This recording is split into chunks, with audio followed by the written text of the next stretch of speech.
Amis jeunes, amis de la FADA, bonsoir et bienvenue dans notre rendez-vous hebdomadaire Tous à la FADA, un rendez-vous avec les jeunes pour discuter des questions d'actualité. Aujourd'hui, depuis le siège du Conseil régional de la jeunesse de la région de Niamey, nous allons parler de la désinformation et comment la jeunesse contribue à la lutte contre la désinformation. Pour la présentation, je suis Tarnan Foudahmed. La technique ce soir sera assurée par Habibou Garba. Kama yadda muka gai muna nan a wannan shirin namu na mahadu a fada a yau za mu tattaunawa ne akan désinformation. Donc tous à la fada, c'est aussi de la bonne musique, un portrait, une chronique et top, c'est parti pour 30 minutes. La désinformation, ce n'est pas quelque chose de nouveau. Les rumeurs et les fausses nouvelles se propagent régulièrement sur l'internet et sur les réseaux sociaux. Et nous autres, nous faisons que consommer nos doses à longueur de la journée. Avec nos amis jeunes de la région de Niamey, ce sujet est ramené à la FADA et nous allons tout de suite nous prononcer sur ces derniers. Notre premier intervenant va d'abord se présenter. Je m'appelle Mahmoud Boukari Soufou, du Conseil régional de la jeunesse de la commission sociale. Mahmoud, bienvenue à notre émission Tous à la FADA. Qu'est-ce qu'on entend par la désinformation? Et dans ma conception et dans ma compréhension de la chose, la désinformation, c'est la pratique par laquelle l'être humain, une institution, un organe moral ou une personne particulière intercepte une information et traduit ce sujet à sa guise, à sa manière. D'autres sont pour... À sa manière, comment ɗaukar zance ko samun bayani a gurɓatar da shi shine désinformation. Wasu suna ɗaukar désinformation kamar labarai ƙanzan kurege na ƙarya da gaskiya su tattara su maida su gaskiya ko su maida su ƙarya ba tare da sun tantance wannan bayanin labarin ba. Chers auditeurs et auditrices, dans cette émission, une demoiselle est avec nous, elle va se présenter. Je suis Farida Alexandre Détondé, cybergardienne. Bienvenue dans notre émission Tous à la FADA. Farida, selon vous, pourquoi la désinformation existe? La désinformation, elle est faite pour manipuler, tromper, manipuler ou influencer l'opinion publique par rapport à un sujet. Par exemple, l'État prend des décisions. La personne peut influencer cette décision pour que la population soit contre les dirigeants, pour créer une sorte de conflit entre la population et les dirigeants. Kina da wani exemple da zaki ba mu? Oui, ça peut se faire entre ethnies. Ba ke ga mu da Hausa, Hajiya Farida? Ina iya waɗanda suke kirkiro zancen karya suna iya kirkiro shi don su sa mutane su yi hwada tsakaninsu. Don su janyo hankalin abin da bai kai bai kawo ba ya zama matsala tsakanin mutum biyu ko mutane da yawa. Zai iya yiwa kamar a saman kabila ne koko saman ils peuvent créer des conflits entre plusieurs personnes tout comme entre deux personnes. Tout ça la FADA, vous le constatez vous-même, elle est animée et les interventions sont toutes pertinentes. Notre troisième invité va se présenter à nos auditeurs. Moi, c'est Romaric Oma, je suis membre de la CRJ, Conseil régional de la jeunesse. Bienvenue dans notre émission Tous à la FADA. Monsieur Romaric, peut-on distinguer une information, je voudrais dire une réelle information, à une désinformation? Comment peut-on les distinguer? Sur ce coup, je dirais que ça, c'est plutôt un peu plus compliqué quand on parle de détecter une désinformation. Parce que l'information peut être vraie comme fausse. Donc, même pour les experts, il te faudra faire des recherches d'abord avant de savoir si c'est une... fact-checker, c'est ça? Voilà, exactement. Il faut checker, rechecker pour voir si c'est réel ou pas. Donc, je dirais que pour la désinformation, même pour les experts, il faudrait, après enquête, pour savoir que c'est une vraie information ou pas. Merci beaucoup pour cette intervention. La désinformation, selon vous, elle existe ou bien c'est quelque chose qui a été créé juste pour atteindre d'autres objectifs? Oui, la désinformation existe bel et bien. Et elle est réelle? Elle est réelle. À quoi état? Okay. La vitesse qu'elle prenne, c'est une vitesse de croisière. Haja Farida, toi, tu es convaincu que la désinformation elle existe? Oui. Bon, tu vas nous donner l'exemple de ce cas que tu as rencontré dans la seconde partie que nous allons entamer tout de suite. Romaric, elle existe la désinformation? Elle existe bien et belle. Voilà, vous venez de les entendre, ils ont tous confirmé que la désinformation existe. C'est sur ces interventions que nous allons marquer une petite pause pour écouter les portraits du studio Kalangu. Thé Noir Taille Moyenne, Jemila Taou est la responsable des opérations et projets à Code Local, qui est une école d'apprentissage de codage numérique. Elle s'est retrouvée dans ce centre il y a un an de cela, mais sa passion pour ces métiers existait depuis sa tendre enfance. Officiellement, je dirais, j'ai commencé à travailler il y a 1 an, mais officieusement, ça a toujours été quelque chose qui m'a toujours intéressée de pouvoir accompagner des jeunes. Donc, j'ai toujours plus ou moins été avec eux depuis 2 ans. Jamila Attaw travaille dans ce centre en tant que responsable des opérations et projets à Code Local, car c'est un travail qu'elle aime tant et elle s'y connaît. Je suis geek de nature, donc j'ai toujours été dans le numérique. Ma formation de base, je suis ingénieur télécom. Et j'ai travaillé toutes ces années avec des institutions de près ou de loin dans le domaine du numérique. Et je suis également une très grande passionnée de l'éducation parce que pour moi, il est important de former la future génération pour qu'ils puissent prendre la relève. Tout métier a ses difficultés, mais son amour pour la technologie a toujours rendu Jamila plus forte. On a rencontré des défis au cours de nos parcours. Un des défis principaux, c'est la place de la femme dans le domaine du numérique qui est vraiment... À l'époque, c'était très bizarre. On te regarde, on se dit, mais tu es technicienne réseau, tu vas monter sur les poteaux? Ça, c'est des questions qui reviennent assez souvent. Et on a dû prouver la raison pour laquelle on était dedans. Et pour moi, il était important que je puisse faciliter cette tâche-là à la prochaine génération. Étudiée en 3e année à Code Local, Hassan s'est dit satisfait de Jamila car elle a toujours été une source de motivation pour eux. À Code Local, Jamila, on l'appelle communément Tante Jamila. C'est quelqu'un qui nous aide à surmonter nos difficultés, qui nous pousse de l'avant et qui est prête à nous dire d'accord, tu as bien fait, mais tu peux faire mieux. Elle nous pousse à aller au-delà de nos limites. Elle le fait plus avec les femmes, mais aussi avec les hommes. Et ça, c'est quelque chose qu'on ne peut que lui dire merci. C'est la meilleure des choses qu'on pouvait avoir dans notre domaine de la programmation et surtout de notre formation d'autodidacte. Pour Jamila, il faut toujours se battre pour ce qu'on aime et ne jamais mettre les barrières pour y arriver. Voilà, merci beaucoup pour ces portraits. Il est évident que la jeunesse fait face à la désinformation et cela n'est pas sans conséquence. Chaque jour, on se débrouille pour fact-checker une information. Romaric, sur quelle plateforme on rencontre le plus de désinformation? De nos jours, il n'y a pas de plateforme précise. Ça dépend de quelle plateforme le pays utilise le plus. Par exemple, pour le cas du Niger, pour le cas du Niger, on va prendre plutôt Facebook. Facebook est mieux placé pour élayer les désinformations, en tout cas à tout ce qui vient des Nigériens. Et selon vous, pourquoi? Il y a plus de Nigériens qui sont abonnés sur Facebook que toute autre plateforme. Ok, d'accord. Farida, une fois que vous remarquez que l'information partagée est fausse, qu'est-ce que vous faites?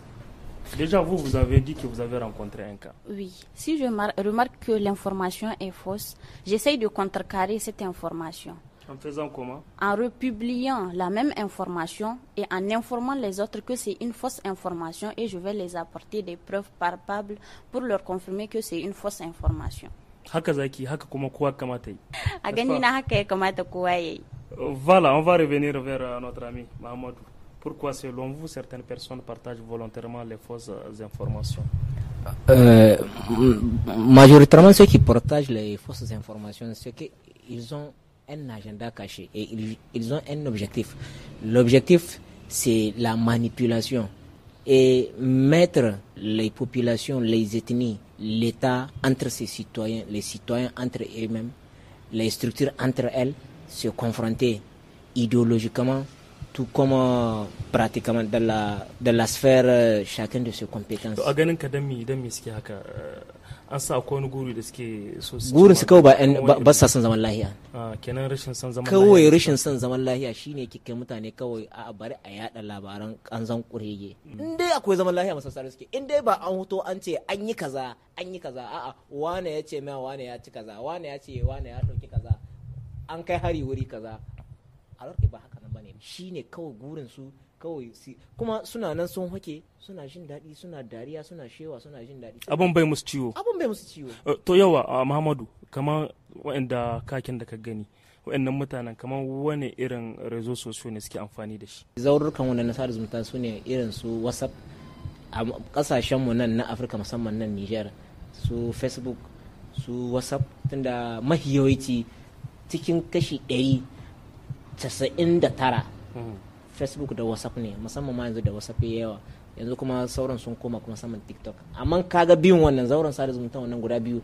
Facebook WhatsApp sun yi komi yaɗo kuma abu yana saurin tafiya a wannan yanzu nan ba muhawara ba sai muke ba yanzu kai tsaye nan hoton wani zai dauki hoto ya daga suna suna tattauna sun ce ai kabila wance ba ta burge kabila wance, yanzu daga an saki kai tsaye kana samun fiye da mutum miliyan sun gani. Kenan su burin su ne wannan, ba yanzu ba sai wai an dauka an sa gidan tele ba, gidan radio, tunda sai kun dauka kun teku kun yi tirete kun can babu zancen tantama kawai kai tsaye ne ake yada shi. Yanzu in ka sa sai ka samu platform mai mutum 1000, to su Instagram da ke daukan 200,000 person mutum 200,000, in ka kawo labarin kanzan kurege in ka saka shi ya ka gani kenan al'umma ta halaka. Hajiya Farida, su wannan rezo sosiyo kamar musamman mutanen da suke amfani da su, yawancin mutane suke dibi kamar matasa ne suke amfani da su, haka ne? Jeune sun yi yawa, matasa sun yi yawa, tunda population in mu ma jeune in ya yi yawa. To me yasa jeune suke utilize wannan rezo sosiyo don su bada labarin da ba haka ba yake? Ni a gani na wa'ansu ba su sani ba ne, in sun ga an tura wasu cikin sani ne, daga sun gani su ma sai su raba. Sai su tura, ba su saya su yi bincike su ga wanga information inda na samu gaskiya ne ko ƙarya, kuma ko in ma gaskiya ne ba su saya su gani in ni ma na tura shi wani riba ne zan samu. In babu riba sai ka saya ka gani an ya bai da impact cikin population ina, dan wa'ansu abubuwa gaskiya ne amma ka san in kowa ya san da shi zai iya create wani abu quelque chose de négatif, zai iya sa mutane su yi hoda ko da ma gaskiya ne. Kenan kina ni ko da ma gaskiya ne inda abu ne wanda zai tada hankali bai kamata ba kai ma ka raba. Je d'accord avec elle. Une information, même si elle est vraie, il ne faut pas partager. Oui, si c'est vraiment une information qui va s'aimer, une sorte de confusion ou bien qui va provoquer des émeutes, qui va provoquer des mouvements sociaux, il ne faut pas partager même si elle est vraie. Et pourquoi il ne faut pas la partager selon vous? Aujourd'hui, une information, même si elle est vraie, tant que ça peut s'aimer des désaccords entre la population ou bien les ethnies, je pense que le mieux serait de la laisser dans sa cage. Pourquoi il ne faut pas traiter cette information de la manière où elle ne va pas faire du mal? Il y a des informations qui sont là, qui ne devraient pas être partagées à tout le monde. Il y a des informations où il y a uniquement une minorité qui doivent en connaître l'existence. Ce n'est pas toute information qui est due à tout le monde. Est-ce que tu peux nous donner un exemple de cette information qu'il ne faut pas divulguer? Non. Pourquoi? Vous êtes les jeunes, vous avez la lourde responsabilité d'encadrer et de cadrer les jeunes parce que vous êtes en contact avec ces jeunes. Ces jeunes vous écoutent. Exactement. Et à travers nos micros, actuellement, des millions de jeunes nous écoutent. Exactement. Est-ce que vous ne pouvez pas donner à tous ces gens-là un petit exemple de cette information qu'il ne faut pas divulguer? Si on prend sur le côté éthique, j'ai eu à discuter avec un sage où j'ai su quelle est la minorité des ethnies que la majeure partie des jeunes ne savent pas. Ils croient que voilà, il y a deux ethnies qui sont là, qu'on dit c'est eux qui sont les plus nombreux. Mais après des recherches, j'ai compris que cette ethnie qu'on prétend être, qui fait partie des 3 premiers qui sont les plus majoritaires, ne l'est pas. Et aujourd'hui, c'est une information que je sais que si on la donne, ça va encore prendre une autre tournure. Parce qu'ils vont commencer à dire c'est faux.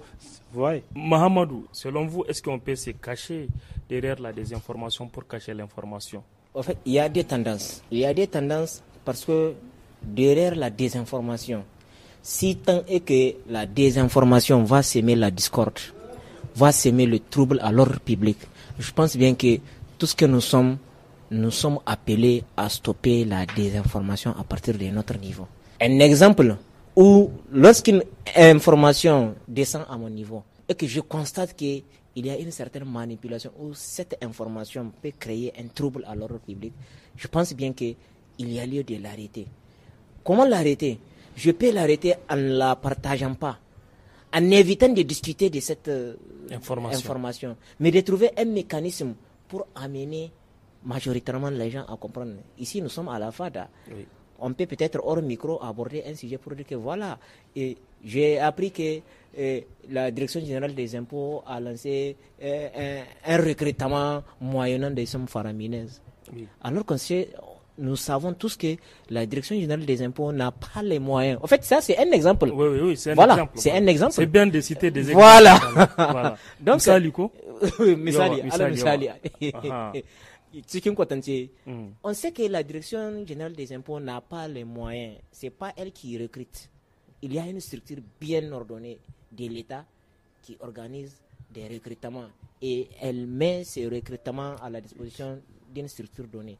Mais pourquoi je vais prendre et publier? Je pense bien qu'il ne s'agit pas de publier. Maintenant, lorsque la désinformation peut encore amener la population à comprendre, c'est-à-dire la dangerosité de certains actes, de certaines manipulations, de certains mouvements antisociaux, je pense bien qu'on peut techniquement, c'est-à-dire prendre ce qui est important, essentiel dans cette désinformation pour parer au danger. Voilà. Notre émission Tous à la Fada, c'est aussi de la musique. On va kiffer un peu de la musique, histoire de se bouger, de hausser la tête et de se défouler avant de continuer.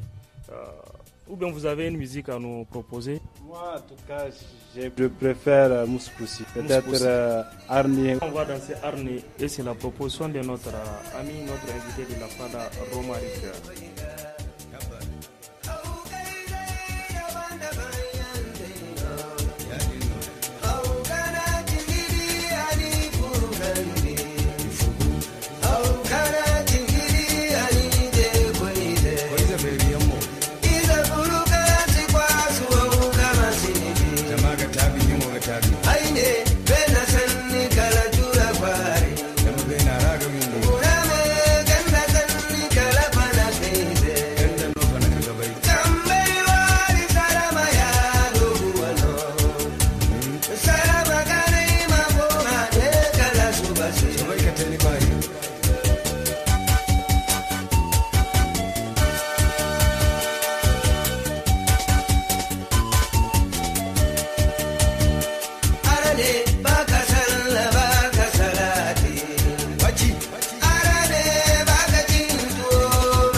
Merci beaucoup pour cette pause musicale. Comme nous l'avons annoncé, il y a des informations, a des impacts sur nous et nos activités socio-professionnelles. Ces impacts sont variés et multiples. Farida, quel est l'impact de la désinformation sur la jeunesse? La désinformation, malheureusement, de nos jours, la désinformation prend une ampleur et il mène à mal la cohésion sociale, la crédibilité des organes de nos médias et la sécurité sociale. Désinformation, yana sa mutane ba su ganin gaskiyan media mu. Media su ne waɗanda suke ba mu information, suke qui nous informe, suke ba mu information in wani suke ba mu labari in wani abu ya zo. Yanzu tunda inda desinformation yayi yawa, population mutane ba su gani ko an hadi wani abu za a ce kawai karya ne. Ba za su ga muhimmancin maganganu waɗanda suke ba da labari, ba za su ganin amfani shi. Kuma yana tushen security social, mutane ba za su zama cikin kwanciyar hankali ba in akwai jita-jita da yawa da ba gaskiya ba ne. Yana tushen security in mutane. Mamadou, pensez-vous que la désinformation influence les opinions des jeunes aujourd'hui? Bien sûr que oui. La désinformation influence beaucoup les jeunes, n'est-ce pas? Oui. Le public. Elle influence le public du point de vue sécurité. Parce que la question de sécurité, c'est une question beaucoup sensible, très sensible. Elle influence le public du point de vue chômage. Jeunes que nous sommes à hauteur de 70% de la population nigérienne, dès qu'il y a des informations qui portent sur un recrutement ou sur quelque chose qui cadre avec le chômage, vous allez voir, les jeunes vont rier sur cette information.